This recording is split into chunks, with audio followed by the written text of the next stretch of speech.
अब हम निकल पड़े हैं अपने अगले डेस्टिनेशन की ओर और ये डेस्टिनेशन है मकलोडगंज।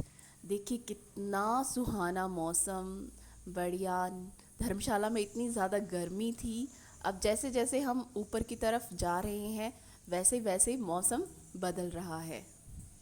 फिर ना जाने क्या हुआ, हमने अपनी गाड़ी बढ़ा ली अगले डेस्टिनेशन की ओर, यानी कि भागसूनाथ की तरफ।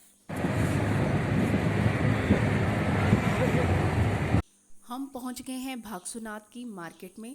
अभी बारिश शुरू नहीं हुई है, पर लगता है थोड़ी ही देर में बारिश शुरू हो जाएगी। सच में मार्केट देखकर मज़ा ही आ गया।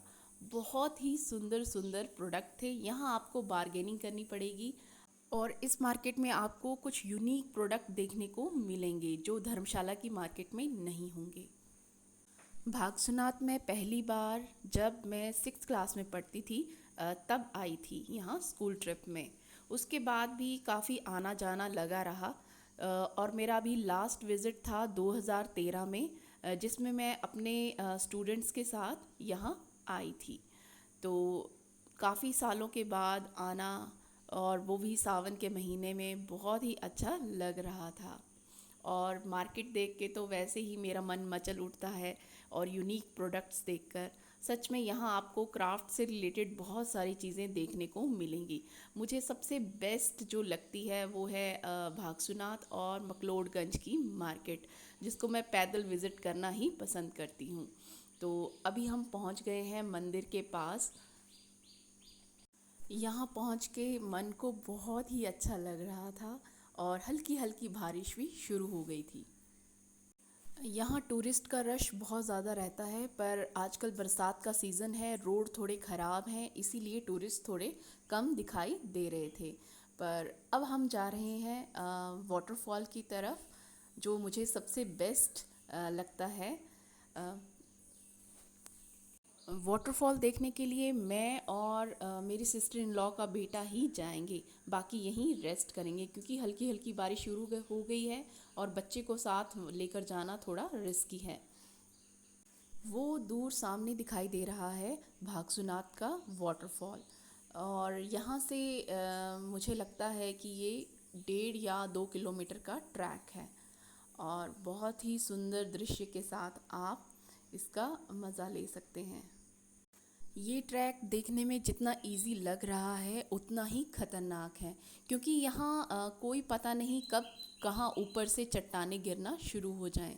जब थोड़े से टूरिस्ट देखे तो थोड़ा हौसला हो गया कि नहीं, हम अकेले नहीं हैं, यहाँ और भी हैं।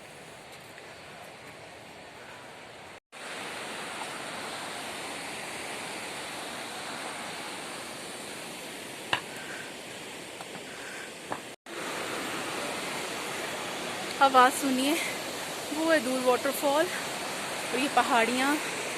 इनको बारिश शुरू हो चुकी है, अब जल्दी पहुँचना है मुझे, तो मैं चलती हूँ।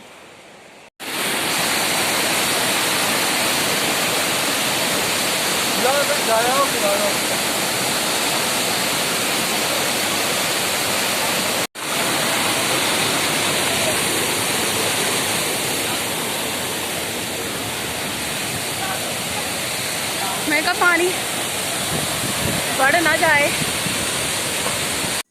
ये है भागसूनाथ का सबसे फेमस वाटरफॉल, जिसको देखने के लिए दूर दूर से, देश विदेश से पर्यटक आते हैं। और सच में आजकल पानी बहुत ज़्यादा है, बरसात का मौसम है, और लेवल कब बढ़ जाए कुछ कहा नहीं जा सकता। तो हम पहुंच गए हैं।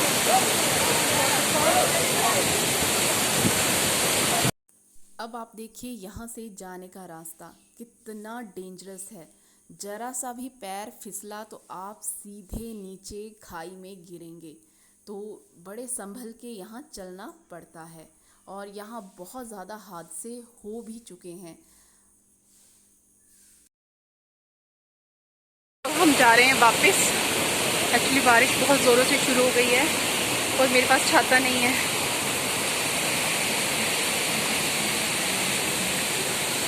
नेचर लवर के लिए तो ये बहुत ही अच्छा पॉइंट है, और जिनको पसंद है वो यहाँ आ सकते हैं। साथ ही और भी ज़्यादा पॉइंट्स हैं यहाँ घूमने के लिए, पर बरसात के दिनों में प्लीज़ अवॉइड करें यहाँ आना। पानी पी लेते हैं।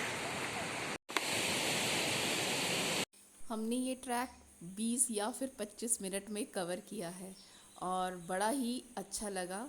और झरने की आवाज़ यहाँ दूर तक सुनाई दे रही थी और मौसम औसम, क्योंकि बारिश शुरू हो गई थी और हमें जल्दी जल्दी नीचे पहुँचना था। अब उतराई है तो कोई परेशानी की बात नहीं है।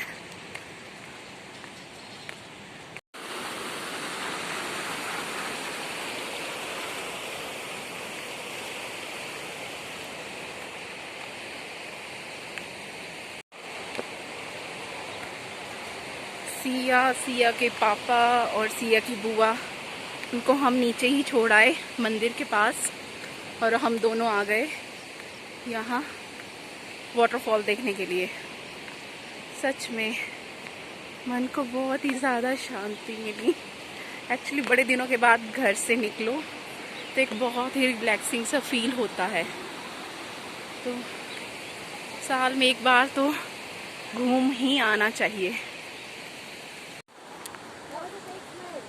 अब बिल्कुल ढलान है तो बड़े ध्यान से कदम रखना पड़ रहा है, कहीं फिसल ही ना जाऊं।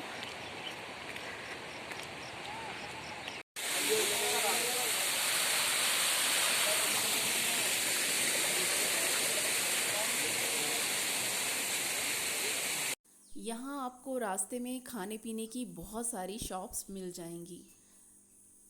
यहाँ ये पानी पहाड़ों से निकल रहा है। फिर मैंने सोचा क्यों ना इसे भी थोड़ा टच किया जाए।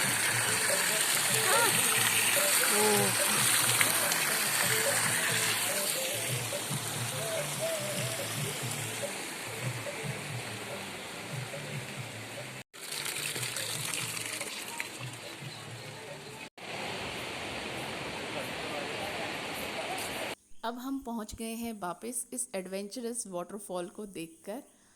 अब हम चलते हैं आगे स्विमिंग आजा पूल सिया। और मंदिर देखने के लिए। ओ देखो, हाँ आ इधर आ।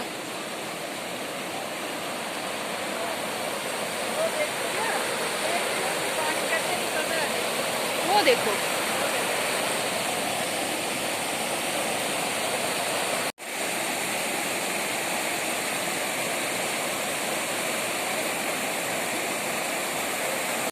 अब मैंने अपना मोबाइल अपने हस्बैंड को कर दिया है हैंड ओवर और इनसे कहा है कि मैं थोड़ा सा यहाँ चक्कर लगा लेती हूँ और आप मेरी वीडियो बनाना और आसपास का व्यू भी दिखाना।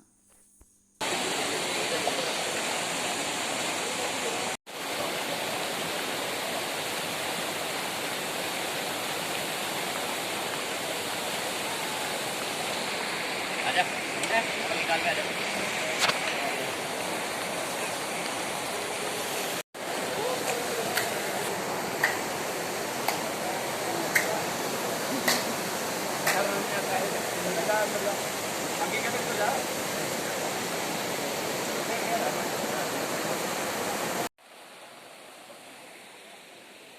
अब हम जा रहे हैं मंदिर की ओर। यहाँ आप ट्रेडिशनल ड्रेसेस पहनकर भी तस्वीरें खिंचवा सकते हैं एक यादगार के तौर पर। चलो चलो आओ सिया।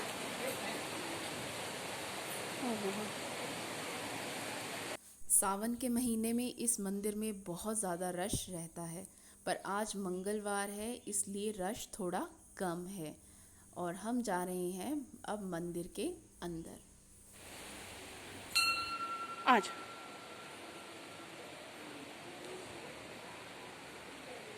जय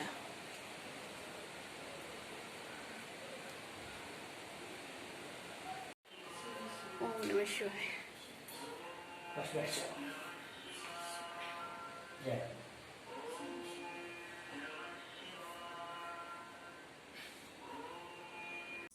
अब यहाँ बारिश थोड़ी तेज़ हो गई थी और ये है भागसूनाथ से मकलोडगंज तक जाने का व्यू। रास्ते बीच में बहुत ज़्यादा ख़राब थे, जगह जगह से टूटे हुए थे और वन वे कर दिया गया था, तो इसलिए हमें बड़े संभल कर चलना पड़ रहा था। और हम ले रहे थे आसपास के व्यू का मज़ा। ये देखिए यहाँ धुंध ही धुंध पड़ी हुई है। यहाँ मौसम का आप पता ही नहीं लगा सकते कि कब कैसा मौसम बदल जाए। मकलोडगंज में घूमने के लिए है एक बुद्धिस्ट मॉनेस्ट्री और साथ में वहाँ की मार्केट सबसे बेस्ट है। तो बारिश की वजह से तो सबने बंद कर दी थी और साथ साथ में लैंडस्लाइड का भी डर था, इसलिए हम कोशिश कर रहे थे कि हम जल्दी जल्दी वहाँ पहुँचे, उसे देखें और यहाँ से निकले। पर हमें यहाँ पहुँचकर पता चला कि यहाँ वन वे कर दिया गया है और हम गलती से किसी गलत रास्ते में चले गए और हम बुद्धिस्ट मॉनेस्ट्री नहीं पहुंच पाए। तो कोई बात नहीं, नेक्स्ट टाइम जब भी मैं कभी आऊँगी तो आपको मार्केट और मॉनेस्ट्री ज़रूर दिखाऊंगी। और मुझे सबसे बेस्ट लगता है यहाँ की मार्केट, जिसे पैदल घूमना और यहाँ से परचेजिंग करना, तो वो भी पेंडिंग रह गई। मकलोडगंज में सबसे फेमस है मोमोज़, तो वो भी पेंडिंग रह गए। साथ ही यहाँ के रेस्टोरेंट्स में बहुत ही अच्छा तरह तरह का खाना मिलता है, क्योंकि दूर दूर देश विदेश से पर्यटक आते हैं, तो वो भी पेंडिंग रह गया। हमें यहाँ से मेन था निकलना, क्योंकि रास्ते बहुत ज़्यादा ख़राब थे और टूरिस्ट जो थे बहुत कम आ रहे थे इस डर की वजह से। तो अब हम पहुँच गए हैं धर्मशाला और यहाँ पहुँच के थोड़ा सा रिलैक्स फील हुआ कि ओके वी आर सेफ। शाम के 4 बज चुके थे, हमने लंच भी नहीं किया था और हमने एक रिलेटिव के घर भी जाना था, वो भी कैंसिल हो गया और हमें हर हालत में 5:30 बजे त्रियुंजा मील पहुंचना था। तो हमने जल्दी जल्दी एक ढाबे में रुककर वहाँ हमने लंच किया और हम ले रहे हैं कांगड़ी धाम का मज़ा। लंच सच में बहुत ज़्यादा टेस्टी था, क्योंकि हमें भूख भी बहुत ज़्यादा लगी हुई थी। और फिर हमने लंच करने के बाद फिर हम निकले त्रियुंजा मील के लिए और सच में वहाँ पहुँच के हमने किया रिलैक्स, सिया खेली अपनी फ्रेंड्स के साथ। और ये था आज का ब्लॉग। कैसा लगा आपको प्लीज़ कमेंट करके मुझे ज़रूर बताइएगा और मेरे चैनल को लाइक शेयर एंड सब्सक्राइब भी ज़रूर करिएगा, ताकि मैं इसी तरह से आपके लिए कुछ नए नए ब्लॉग लाती रहूँगी।